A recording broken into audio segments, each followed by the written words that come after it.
والصلاة والسلام على رسوله الكريم وعلى آله وأصحابه أجمعين. أعوذ بالله من الشيطان الرجيم. بسم الله الرحمن الرحيم. الذين آمنوا ولم يلبسوا إيمانهم بظلم أولئك لهم الأمن وهم مهتدون. سورہ انعام کی 82 نمبر کی آیت ہے. جو لوگ ایمان لا کر اپنے ایمان کو شرک جیسے ظلم کی ملاوٹ سے بچائے رکھتے ہیں، نجات اور امن صرف ان لوگوں کے لیے ہے اور یہی لوگ ہدایت پا گئے. اس مختصر سی آیت میں دنیا انسانیت کو 3 چیزوں کی ایشورٹی دی گئی ہے، 3 چیزوں کی گارنٹی دی گئی ہے. ایک ہے نجات، کامیابی، سکسیسنس. دوسرا ہے امن اور سلامتی، پیس، شانتی. اور تیسرا ہے ہدایت، یعنی کامیابی، امن اور ہدایت. یہ 3 چیزوں کی ایشورٹی دی اللہ تعالیٰ نے. یہ تینوں ملیں گے انسانوں کو. اور اس سے پہلے 2 باتیں بتائی، یعنی جن کے اندر یہ 2 باتیں ہوگی تو پوری ہیومن بینگ کے بارے میں بات ہے، یہ پوری انسانیت کے لیے بات ہے کہ ان کو یہ 3 چیزیں ضرور ملے گی. اور قرآن کا کامیابی کا جو تصور ہے اس کو یعنی اذان کے کلمات میں روزانہ دہرایا جاتا ہے. ایک تو حی علی الصلاۃ، یعنی نماز کی طرف آؤ، اور ایک حی علی الفلاح، کامیابی کی طرف آؤ. تو قرآن کا جو کامیابی کا جو کانسیپٹ اور تصور ہے وہ ہے کہ جس کے بعد ناکامی کا کوئی امکان اور پاسبلٹی نہ ہو. یعنی قرآن کامیابی اس کو کہتا ہے کہ جس کے بعد ناکامی کا کوئی امکان باقی نہ رہے، وہ اصل کامیابی ہے. باقی اس کے علاوہ جو کامیابیاں انسانوں کو ملتی ہے وہ کامیابی کا ایک چھوٹا تصور ہے. اس کو کامیابی کا ایک حصہ کہہ سکتے ہیں. ریئل کامیابی، کمپلیٹ سکسیس، وہ ہے جس کے بعد ناکامی کا کوئی امکان اور پاسبلٹی نہ ہو، اور وہ ہے جنت. وہ کامیابی ہے جنت. اس کے بعد ناکامی کا کوئی سوال نہیں. لا خوف علیہم ولا هم يحزنون. کوئی فیئر، کوئی ڈر نہیں، کوئی ٹینشن اور کوئی غم نہیں اس کے بعد. تو آیت میں اللہ تعالیٰ نے ان 3 چیزوں کے بارے میں جو بتایا ہے، یہ 3 ملے گی، کامیابی ملے گی، امن ملے گا، ہدایت ملے گی.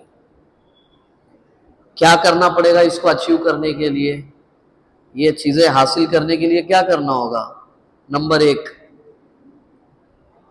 اللہ پر ایمان لانا ہوگا. اب یہ اللہ پر ایمان لانے کے سلسلے میں ایک تو ان لوگوں سے خطاب ہے جو اب تک دائرہ ایمان میں انٹر نہیں کیے، داخل نہیں ہوئے، اللہ کا انہوں نے اقرار نہیں کیا ہے، یا ایک اللہ کا اقرار نہیں کیا ہے. اللہ کو مانتے ہیں، اللہ کے علاوہ اور بھی سارے خداؤں کو، معبودوں کی عبادت کرتے ہیں. ایک اللہ کی عبادت، ایک اللہ پر ایمان. اور دوسرا، ایمان والوں کے لیے کہا ہے یا ایھا الذین آمنوا آمنو، ایمان والوں سے ایمان کی ڈیمانڈ. جو لوگ اپنے آپ کے مومن ہونے کا دعویٰ کرتے ہیں، زمین پر جن کے اپنے آپ کے مسلمان ہونے کا دعویٰ ہے، ان کو اللہ تعالیٰ کہہ رہا ہے مسلمان بنو، مومن بنو. یعنی ادھورے ایمان والے کے لیے یہ وعدہ نہیں اللہ کا. اب دوسری بات یہ ہے کہ کس کا ایمان مکمل ہوگا، اس کے لیے دوسری شرط اللہ نے لگائی وَلَمْ يَلْبِسُوا إِيمَانَهُمْ بِظُلْمٍ. اس آدمی کا ایمان یہ تین چیزیں دلانے کے لائق اور قابل بنے گا جو ایمان شرک اور کفر اور گناہوں سے پاک ہوگا. یعنی وہ مومن بندہ حقیقی اللہ کی کامیابی کا حقدار ہے جو اپنے ایمان کے ساتھ، اپنے مومن ہونے کے ساتھ ہر قسم کی اللہ کی نافرمانی سے اپنے آپ کو بچانے کی مسلسل فکر کرتا رہتا ہے. وَلَمْ يَلْبِسُوا إِيمَانَهُمْ بِظُلْمٍ. یہ بات، یہ اس کا گویا کہ تمہید ہے. دنیا میں آج موجودہ دور میں انسان کے پاس وہ وسائل اور وہ چیزیں موجود ہیں جو اس سے پہلے تاریخ میں کبھی بھی انسان کو حاصل نہیں تھی، اویلیبل نہیں تھی. چاہے آپ کمیونیکیشن سسٹم لے لیجئے، ٹرانسپورٹیشن سسٹم لے لیجئے، کھانے پینے کی چیزیں لے لیجئے، پہننے اوڑھنے کی چیزیں لے لیجئے. یعنی انسان کی زندگی چین اور سکون سے گزرے، اس کے لیے جتنی چیزیں آج کے دور میں موجود ہیں اس سے پہلے کبھی موجود نہیں تھی.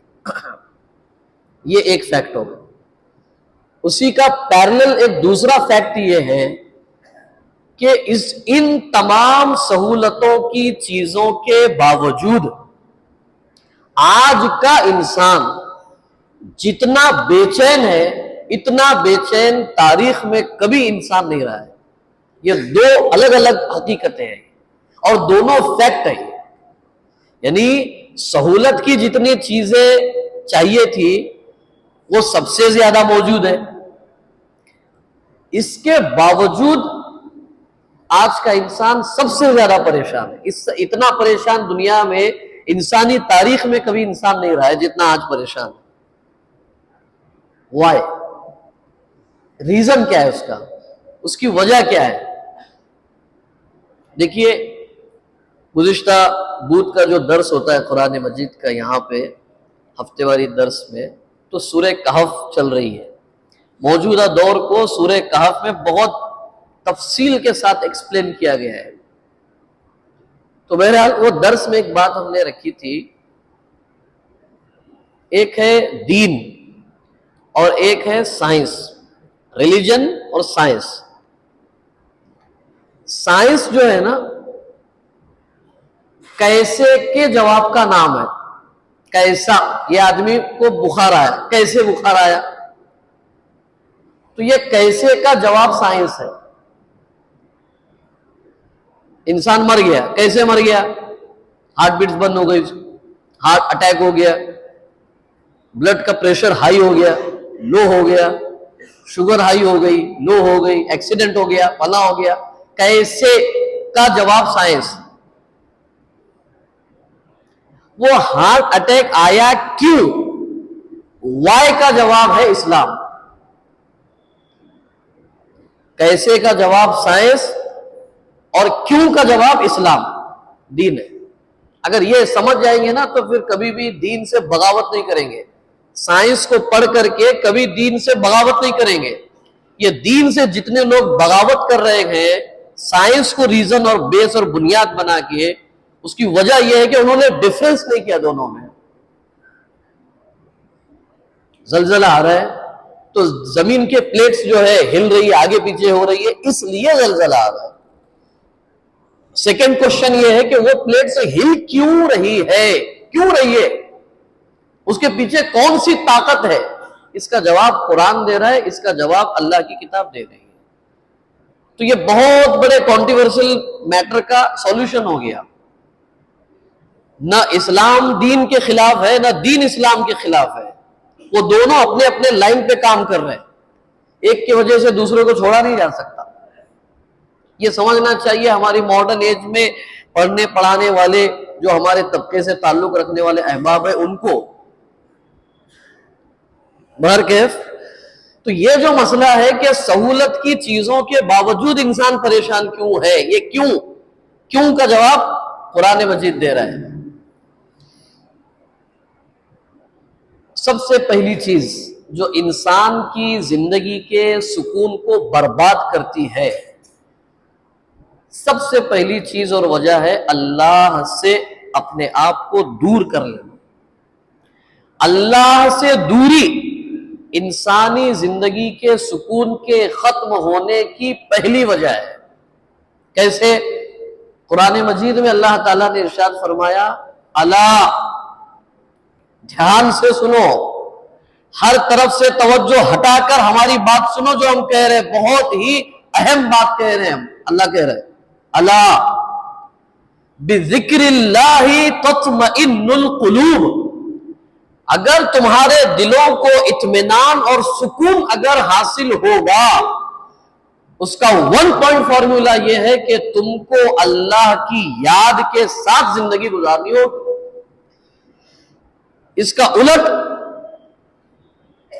جو بندہ یا بندی اللہ کی یاد سے غافل زندگی گزارے گی، لازمی طور پر اس کی زندگی بے اطمینانی، بے چینی اور بے سکونی کے ساتھ گزرے گی۔ اللہ سے تعلق نہیں ہے ہمارا۔ کیا تعلق ہے ہمارا اللہ سے؟ بتائیے۔ صحابہ کا ایک معاملہ ایسا کہ اس کو قرآن نے ذکر کیا ہے کہ اذا ذکر اللہ وجلت قلوبہم، جب اللہ کا نام، اللہ کا تذکرہ، اللہ کی قدرت اور طاقت کا ذکر جب ان کے سامنے کیا جاتا ہے، وجلت قلوبہم، ان کے دل دہل جاتے ہیں، کانپ اٹھتے ہیں ان کے دل۔ مجھے بتائیے 25 سال میں کتنی مرتبہ ایسا ہوا کہ اللہ کا نام آیا اور ہمارے آنکھ سے آنسو نکلے؟ 50 سال میں کتنی مرتبہ ایسا ہوا کہ اللہ کا نام آیا اور ہمارے اندر کپکپی طاری ہو گئی؟